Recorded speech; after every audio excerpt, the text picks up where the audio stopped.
I moved to Florida to retire, and I cannot figure out what all these fees are for. I'm trying to retire and save money, but I got all this expense going out on all these fees, and I don't understand what they are.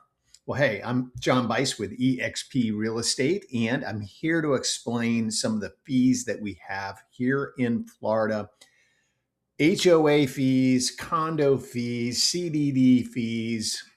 I'm going to walk through it briefly, try to explain some of these to you, how they work, what you're paying for, so you have a better understanding of it. HOA fees, they can range depending on your neighborhood, depending on the amenities. They can range anywhere.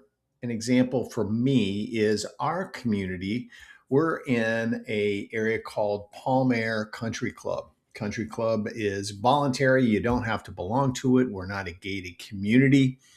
There's no additional amenities like a community pool in our particular part of Palm Air. Our fees are $470 a year annually. Now, you go to somewhere like a Del Webb community, amenities galore, huge clubhouse, pools, gymnasium, pickleball courts, tennis courts, just everything you can think of. Full-time activity director. And I would say the average monthly fee at a Del Webb in this area is around $500 a month.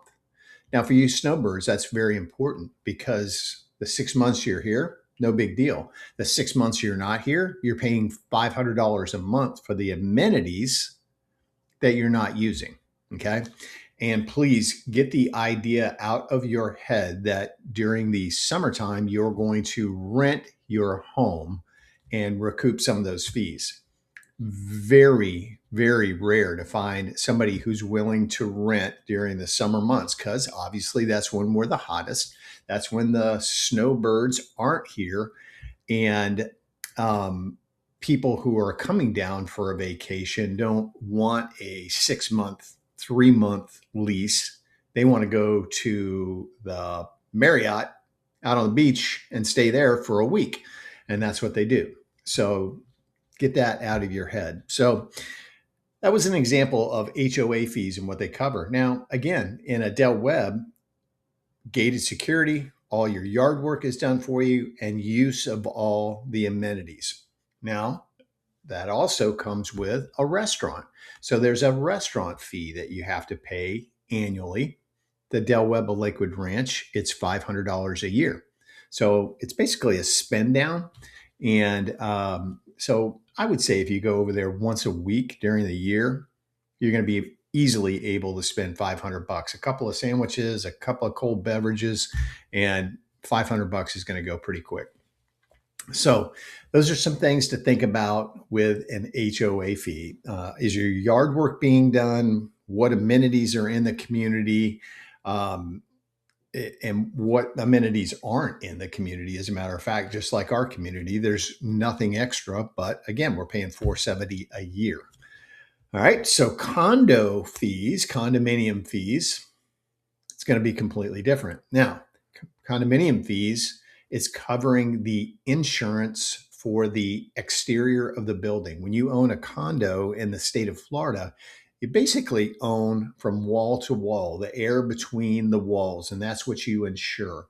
So if something catastrophic happened to the entire building, the condo association insurance would rebuild the structure of the condominium, and then you would be responsible for everything, the flooring, the walls, appliances, furniture, everything on the inside. Now, big difference in insurance. They kind of call it renter's insurance. It's not really what it is, but it would probably cost you, not an insurance person, so don't quote me, like $500, $600 per year for something like that. All right. So the condo association has the insurance for the building. So along with that, with condo fees, you're paying for a property manager. You're paying for the amenities there at the community. Do you have gated security? Things like you have to look at, like pest control.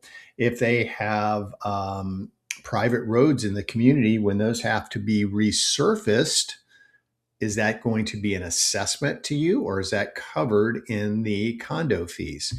When the roof has to be replaced, is that part of the condo fees? Are you going to have an assessment? If you're in the condos out on the beach and you're more than 3 stories high, have they done a structural integrity report that is now required?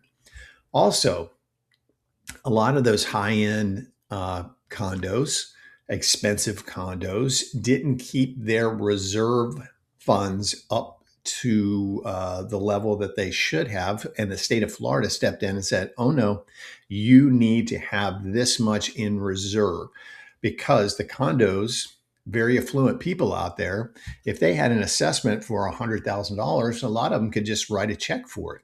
They weren't thinking about it, not even worried about it. But the state came in and said, no, you have to have those reserves up too. So their HOA or condo fees have gone up significantly because they're trying to catch up on those. So that's condo fees. HOA fees, completely different. Now, condo fees, you're not going to have to worry, obviously, about any kind of yard work or taking care of the pool or the amenities or anything like that. All right. CDD fees. Okay, that is part, it's not property taxes. I had one of the keyboard warriors talk to me, blah, blah, blah, typing in about CDD fees, because the state of Florida is looking at eliminating property taxes for homesteaded home owners. Okay, so that's a mouthful right there. Homesteaded home owners. So the property tax portion of the tax bill would go away. Now, will they still have things in there for schools and roads and things like that? Maybe, I don't know. I'm not an attorney. I'm not studying it. But that when you have a CDD fee in the community that you're buying into, that shows as part of your property taxes. So if the property tax bill online shows $8,000, it will break it out, the CDD fee and then the regular tax portion of it on the MLS that we use to post our listings. That total tax bill includes the CDD fee. So what are CDD fees for? It's a bond that the builders take out when they go and develop an area like Lakewood Ranch that was woods. There were some swampy areas there. There were whatever. So they had to do everything, all the infrastructure, the roads, the sewer systems, the lighting, everything that they had to do. That's what the CDD fee pays for. And every homeowner in Lakewood Ranch has a CDD fee. Most new communities have that fee. And again, that's included and part of your property taxes. And your CDD, unlike our property taxes, is actually paid forward from October 1st through September 30th of each year is when that fee is paid, as opposed to our property taxes that are paid in arrears. We're in 2026. We'll get what we call a trim notice that tells us what our property taxes are for the year. That will be paid in November for this current year. I know that's different from a lot of other states, but in the state of Florida, we pay in arrears for property taxes. CDD fee is paid forward. Homesteading, what is that? Okay, when you move to Florida, literally the day after you're closing on your property, you can go down, make an appointment with the county tax collector and switch over your driver's license, get your voter registration. You can do homesteading. You can do it. They have one-stop shops to do all of that. So then you have a homesteaded property in the state of Florida. What does that do? When your property is assessed every year, you'll get a $50,000 deduction off the assessment. And then that minus that $50,000 is what you're actually taxed on every year. So that also locks you in that the assessed value of your property can't go up more than 3% per year, which means your taxes can't go up more than 3% a year. Hope all that made sense. That was a lot. So homesteaded property, your assessed value can't go up more than 3% a year, which locks you in on your taxes. They can't go up more than 3% a year. Now, non-homesteaded property. I was at a listing appointment today. She's not a homesteaded property. It's a condo. Her property taxes are around $8,000 a year because of the fluctuation of prices that we've had since 2020. That huge increase that we had 2020, 2021, 2022, maybe even into 2023. And now they're coming back down. But the assessment comes down slowly. They don't go from 450 down to 300 just in 1 year. They come down slowly, so that means your property taxes come down slowly too. But it doesn't lock you in, so your property taxes could go up 10% a year. They could go down 10% a year, but you don't have the homesteading guarantee of them only going up 3%. All right, so that's homesteading. Homeowners insurance, we talked a little bit about that for condos. Not an insurance agent. Don't quote me on any of these. Now, my insurance, again, if you've watched any of my videos, I'm in a home that was built in 1983. From 2018, when we bought this, our homeowners insurance was $2,400. It's up to $3,800 now. Okay, so if you're in some of these new construction properties, concrete block, my home is concrete block, but the strapping down of the roofs, impact windows, everything that they do to new construction homes. Again, not an insurance agent, so don't quote me on this, but I would say you'd probably be around $1,800 a year, maybe $2,000. But on the new construction stuff where it's built up to the newest, highest hurricane standards, probably around $1,800 a year. And again, that depends on the size of your home. Do you have a pool? Are you on a lake? Do you have a tile roof or a shingle roof? So those things all add in there. I have a great insurance person I can refer you to if you have questions about that. Your flood insurance is not required. I would suggest it if you're anywhere remotely close to a flood zone. I would suggest it. We don't carry flood insurance on our home. We're not in a flood area. We are located on a lake.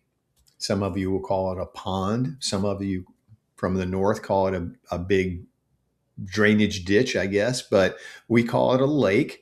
And we do not carry flood insurance. It's a separate bill for taxes. You have your homeowners insurance, and then flood insurance is separate.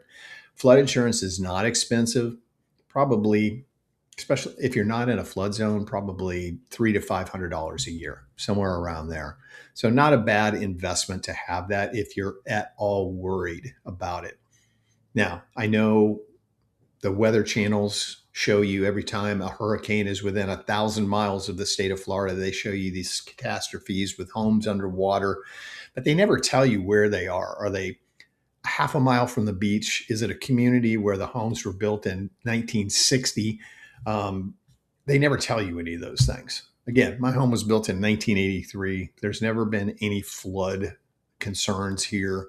We're 10 miles from the Gulf. So, yeah, we don't have to have it. You can have it, but it's not a requirement. People, the baby boomers I work with always want a pool.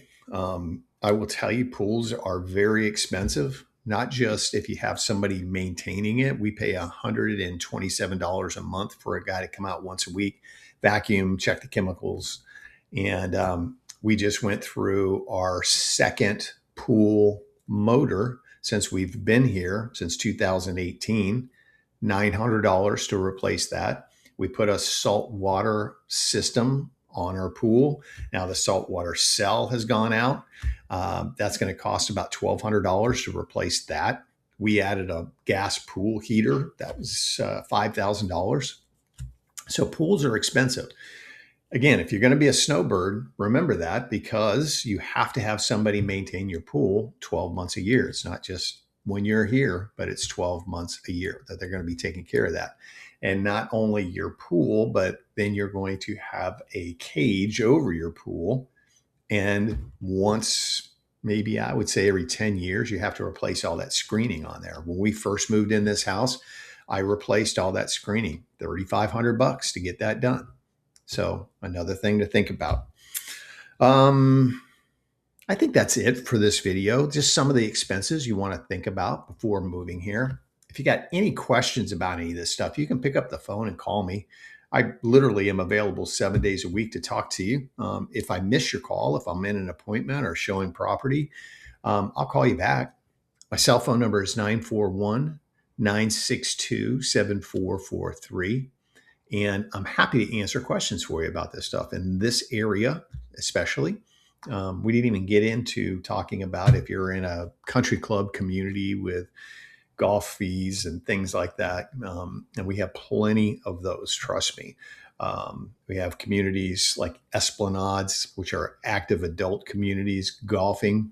You can have a golf membership or a non-golf membership lot. So those are things you want to consider before you pick one of those out.